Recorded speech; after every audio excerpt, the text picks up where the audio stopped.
नमस्कार. आज कासेगाव येथे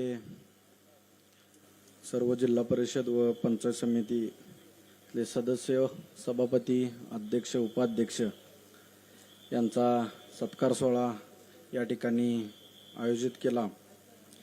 तरी सर्वप्रथम श्री शाहू फुले आंबेडकर यांना वंदन करतो. तसेच या कार्यक्रमासाठी व्यासपीठावरती उपस्थित या तालुक्याचे आमदार आदरणीय जयंतरावजी पाटील साहेब, या जिल्ह्याचे खासदार आदरणीय विशालदादा पाटील, पलूस कडेगाव तालुक्याचे आमदार आदरणीय विश्वजित कदम साहेब, आमदार रोहितदादा, आमदार श्री शिवाजीराव नाईक साहेब, आदरणीय मानसिंगराव नाईक साहेब, आदरणीय अजितराव घोरपडे साहेब, आदरणीय विलासरावजी जगताप साहेब, आदरणीय राजेंद्रजी अण्णा देशमुख, आदरणीय प्रतीकदादा, आदरणीय विक्रम सावंत, आदरणीय मनोज बाबा शिंदे, आदरणीय तानाजीरावजी पाटील साहेब, आदरणीय अभिजित पाटील, आदरणीय देवराजजी पाटील साहेब, वेळ फार कमी व्यासपीठावरती उपस्थित असलेले या सांगली जिल्ह्याचे जिल्हा परिषदचे अध्यक्ष सौ संगीताताई पाटील, या सांगली जिल्हा परिषदचे उपाध्यक्ष व माझे बंधुतुल्य मित्र आदरणीय ऋषीदादा, तसेच व्यासपीठावरती उपस्थित असलेले सर्व जिल्हा परिषद सदस्य, पंचायत समिती सदस्य, सभापती, तसेच या गावाचे ग्रामस्थ व माझ्यासमोर उपस्थित असलेले तुम्ही सर्व मार्गदर्शक, माझे सर्व युवक सहकारी आणि पुढे उपस्थित असलेले या तालुक्यातील सर्व नेते मंडळी, सहकारी, सर्व ग्रामस्थ, आज प्रथमतः कासेगावच्या या ठिकाणी मी आभार मानतो. आज कासेगावसारख्या गावात मला बोलवलं व मी या कासेगावचं भाग्य समजतो की मला या गावात बोलवून त्या ठिकाणी तुम्ही या गावच्या वतीनं माझा सत्कार त्या ठिकाणी आयोजित केला. त्या वतीनं मी तुमच्या सगळ्यांचं व सर्व सदस्याच्या वतीनं मी तुमच्या सगळ्यांचं प्रथमतः आभार मानतो. आज खऱ्या अर्थानं दादा सांगायचं झालं तर प्रथमतः मी माझ्या गटाची पार्श्वभूमी त्या ठिकाणी सांगतो. मी दिगंची गटातून त्या ठिकाणी आटपाडी तालुक्यातून जिल्हा परिषद सदस्य म्हणून त्या ठिकाणी निवडून येत असताना मी निवडून आल्यानंतर माझ्यासोबत तृतीयपंथी म्हणून पंचायत समितीला सदस्य त्या ठिकाणी उभा होते आणि मी निवडून आलो म्हणून महाराष्ट्रात 22व्या वर्षी एक माझा विक्रम रेकॉर्ड त्या ठिकाणी तयार झाला. तसाच माझ्यासोबत पंचायत समितीच्या सदस्य म्हणून तृतीयपंथी म्हणून दिलीप हेगडे त्या ठिकाणी निवडून आले. ते देखील त्या ठिकाणी विक्रम रेकॉर्ड त्या ठिकाणी तयार झाला. त्यांनाही देखील आदरणीय आमदार सुहास बाबर असतील, आदरणीय आमचे नेते तालुक्याचे अध्यक्ष यांच्या मार्गदर्शनाखाली आम्ही त्यांना त्या ठिकाणी उभा केलं. तर ते देखील 2,500 मतांनी त्या ठिकाणी निवडून आले. दुर्दैवानं 10 दिवसातच ते आपल्यातनं निघून गेले. नक्कीच प्रथमतः मी त्यांनाही देखील त्या ठिकाणी वंदन करतो.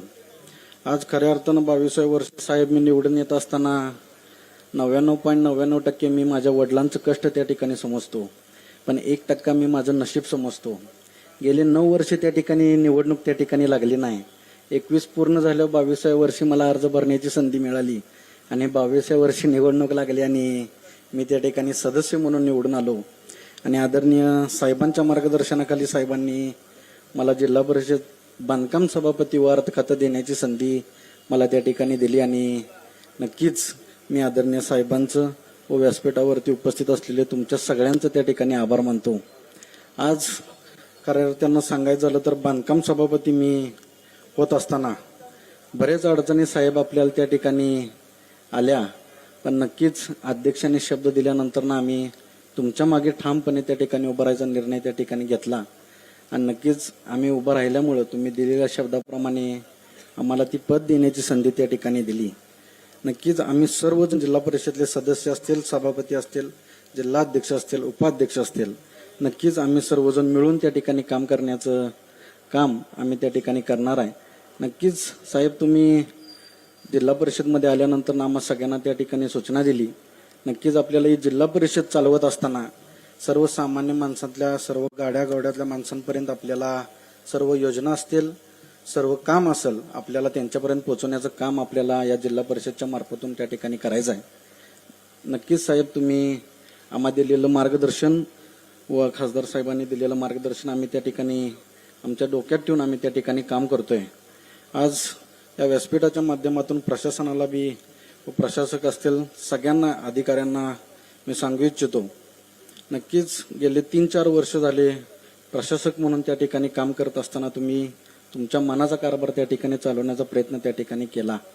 पण आज प्रतिनिधी म्हणून आम्ही सर्वजण त्या ठिकाणी निवडून गेलो आणि जिल्हा परिषदला महाविकास आघाडी म्हणून आदरणीय साहेब असतील, आदरणीय विश्वजित साहेब असतील, आदरणीय खासदार असतील, त्यांच्या मार्गदर्शनाखाली आपण सत्ता त्या ठिकाणी स्थापन केली.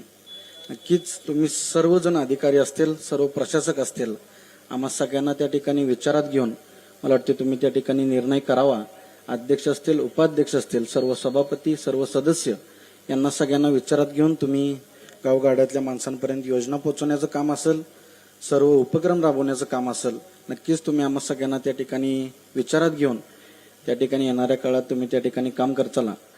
आज साहेब सांगायचं झालं तर आपल्या जिल्हा परिषदच्या सभागृहाचा एक वैशिष्ट्य असं आहे की जे कोणी या सभागृहात काम करतं नक्कीच ते राज्याच्या सभागृहात त्या ठिकाणी काम करतो. नक्कीच साहेब, तुम्ही मला या सभागृहात काम करण्याची संधी त्या ठिकाणी दिलेली आहे. नक्कीच भविष्याच्या काळात तुम्ही माझाही आज ज्या प्रकारे तुम्ही विचार केला तसा विचार का करचाला, पण नक्कीच मला वडिलांचं आता करतीलच, त्यात काय हे नाही.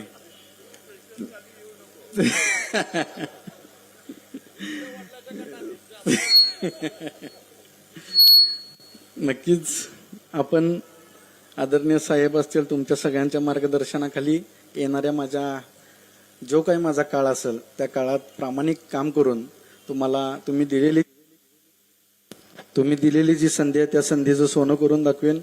नक्कीच साहेब, तुमचं असंच मार्गदर्शन तुमच्या सगळ्यांचं व्यासपीठावरती उपस्थित असलेला एक लहान भाऊ म्हणून, काही जणांचा एक मुलगा म्हणून माझ्यावरती मार्गदर्शन तुमच्या सगळ्यांचं नक्की राहील आणि तुमच्या मार्गदर्शनाखाली मी येणाऱ्या माझ्या काळात एक प्रामाणिक प्रयत्न करून या जिल्ह्याला आपल्या राज्यात कसं पुढे नेण्याच्या दृष्टीनं, विकासाच्या दृष्टीनं पुढे नेण्यात कसं येईल याचा प्रयत्न आम्ही आदरणीय अध्यक्ष, उपाध्यक्ष व सर्व सभापती त्या ठिकाणी करू आणि राज्यात जिल्हा परिषद कशी 1 नंबरला घेऊन जावं याचा प्रयत्न प्रामाणिक त्या ठिकाणी करून दाखवू.